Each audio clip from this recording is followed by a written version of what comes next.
دوسری بات ذریتہ، اس کی اولاد۔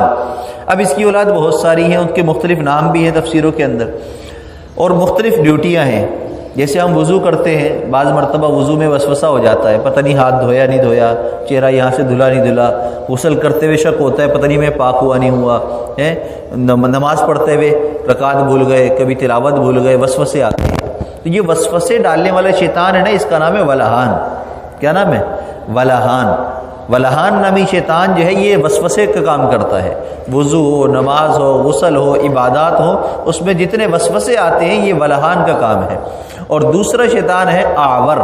آور کہتے ہیں اس شیطان کو جو مرد عورت کو بدکاری پر ابھارتے ہیں، دلوں میں وسوسے آتے ہیں گناہ کے، بدکاری کے، زنا کے، لڑکیوں سے دوستی کے، لڑکیوں کے دلوں میں آتے ہیں لڑکوں سے دوستی کے، فائدہ اٹھانا، زنا جس صورت میں بھی ہو، چاہے آنکھ کا زنا ہو، ہاتھ کا زنا ہو، چاہے کان کا زنا ہو، یہ جتنے بھی زنا کے جو ہے بدکاری کے جتنے وسوسے آتے ہیں ابھارتا ہے انسان، تو یہ آور جو ہے وہ شیطان قریب ہوتا ہے، وہ جو ہے یہ دل میں وسوسے ڈالتا ہے۔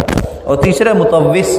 متوس کہتے ہیں کہ کسی کے بارے میں جھوٹی اور افواہوں کو پھیلانا، جھوٹی اور بے تکی باتوں کو پھیلانا۔ کسی کے بارے میں کچھ سن لیا، آپ سب میں پھیلا رہے ہیں، پتہ ہے اس کے بارے میں، پتہ ہے یہ سنا ہے، یہ سنا ہے۔ سنی سنائی بات جھوٹی ہوتی ہے، یاد رکھیے گا، اگرچہ وہ حقیقت ہی پیچھے کیوں نہ ہو، لیکن چونکہ آپ نے سنی سنائی بات پھیلائی ہے تو آپ جھوٹے ہی شمار ہیں۔ حدیث مبارکہ ہے نا، اللہ کے محبوب صلی اللہ علیہ وسلم نے فرمایا کسی کے منافق ہونے کے لیے یہ بات کافی ہے کہ وہ ہر سنی سنائی بات کو آگے بڑھا دے، منافق ہے۔ اور منافق سے بڑا کوئی جھوٹا ہو سکتا ہے؟ منافق جھوٹوں میں سب سے اعلیٰ ہے۔ یہی وجہ ہے کہ قیامت کے دن جب جہنمیوں کو جہنم میں داخل کیا جائے گا، وہاں سخت سے سخت عذاب منافقین کو دیا جائے گا۔ جھوٹ میں سب سے اعلیٰ ہے، کیونکہ منافق کیا کرتا ہے؟ ایک چہرہ ظاہر کرتا ہے، دوسرا اندر چھپاتا ہے۔ سامنے اچھا بنا ہے، ماشاءاللہ بہت اچھے ہو آپ، اور جیسے ہی پیچھے مڑتا ہے، ارے پتہ ہے اس کے بارے میں، اسی کی برائی جس کی تعریف کر رہا ہوتا ہے۔ تو سامنے الگ چہرہ، پیچھے تو جھوٹ کا چہرہ ہوتا ہے۔ یہ تو جھوٹ اللہ کو پسند نہیں ہے۔ جھوٹی باتیں، افواہوں کو پھیلانا، پروپیگنڈا کرنا، جس چیز کو آپ نے آنکھ سے دیکھا نہیں، اپنے کان سے سنا نہیں، بس کسی سے سن کر کسی کے بارے میں باتیں کرنا، یہ شیطان کون ہے؟ متوس، جو انسان کو ان کاموں پر ابھارتا ہے۔ داسم۔ داسم وہ شیطان کہلاتا ہے کہ جب انسان گھر میں داخل ہوتا ہے تو دعا نہیں پڑھتا، یا دعا بھول گیا تو سلام بھی نہیں کیا، اگر سلام کر لے یا دعا پڑھ لے تو یہ فرشتہ باہر رہ جاتا ہے، شیطان کا یہ چیلا بیٹا داسم اس کا نام ہے، یہ باہر رہ جاتا ہے۔ لیکن اگر دعا نہیں پڑھتا یا سلام نہیں کرتا تو یہ اندر گھر میں داخل ہوتا ہے۔ اور پھر کیا ہوتا ہے؟ پھر بندہ گھر میں داخل ہوتے بولتا ہے یہ چیز یہاں کیوں پڑی ہے؟ یعنی بے تکی باتوں پر سوال جواب، لڑائی جھگڑا، ابھی تک یہ کام نہیں کیا، یہ کپڑے یہاں کیوں لٹکے ہوئے ہیں، یہ برتن پھیلے ہوئے کیوں ہیں، صفائی کیوں نہیں ہوئی ہے۔ اب یہ جو باتیں گھروں میں ہوتی ہے نا، جو مرد کر رہا ہے، تو یہ اس وقت ہوتا ہے کہ جب گھر میں داخل ہونے کی دعا بھول گیا یا سلام کرنا بھول گیا، تو یہ داسم جو شیطان ہے نا، یہ اندر داخل ہو جاتا ہے، اب یہ کام کراتا ہے۔ یہاں تک کہ گھر میں پھر کھانے کی جب محفل لگتی ہے، کوئی گندا کھانا کھاتا ہے تو اس کھانے میں شریک جو شیطان ہوتا ہے وہ بھی داسم ہے۔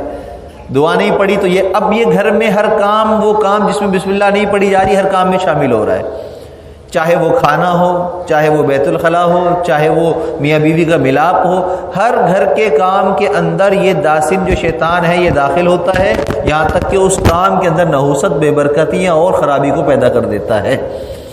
اور پھر میاں بیوی کے ملاپ سے جہاں پر یہ جو ہے ابلیس، یہ شیطان داخل ہو اور وہاں پر دعا نہ پڑھی گئی ہو اور یہ داخل ساتھ ہو جائے، تو پھر اس رحم سے جو اولاد پیدا ہوتی ہے وہ بھی شیطانیت کے اندر اعلیٰ ہوتی ہے، بڑی ہوئی ہوتی ہے۔ وجہ کیا کہ دعا نہیں پڑھی۔ آج ہم غور کر لیں، ہمارے کتنے ایسے کام ہیں جو خراب ہو جاتے ہیں بلا وجہ میں، یعنی کہ کوئی وجہ ہمیں سمجھ نہیں آ رہی۔ بعض دفعہ ایسا ہوتا ہے نا، کوئی بیمار ہو گیا، اس کو ہاسپٹل لے گئے، اس کو چیک کیا، ایک ٹیسٹ، دو خون ٹیسٹ کر لیا، دماغ کا کر لیا، پورے بدن کا کر لیا، سارے ٹیسٹ کر لیے، ہزاروں روپے خرچ ہو گئے، لیکن ڈاکٹر آخر میں کہتے ہیں سمجھ میں نہیں آ رہا کیا مرض ہے، سمجھ میں نہیں آ رہا کیا مرض ہے۔ آخر کیا ہوتی ہے؟ مولوی صاحب کے پاس جاؤ، کوئی روحانی مسئلہ ہے، پھر آتے ہیں اور حقیقت میں پھر کوئی روحانی مسئلہ ہوتا ہے، اس کا علاج ہوتا ہے تو پھر دوا بھی اثر انداز ہو جاتی ہے۔ شیطان جہاں پر انگلی لگاتا ہے نا، تو اس کا اثر پھر دور تر رہتا ہے، اس سے بیماریاں بھی پیدا ہوتی ہے۔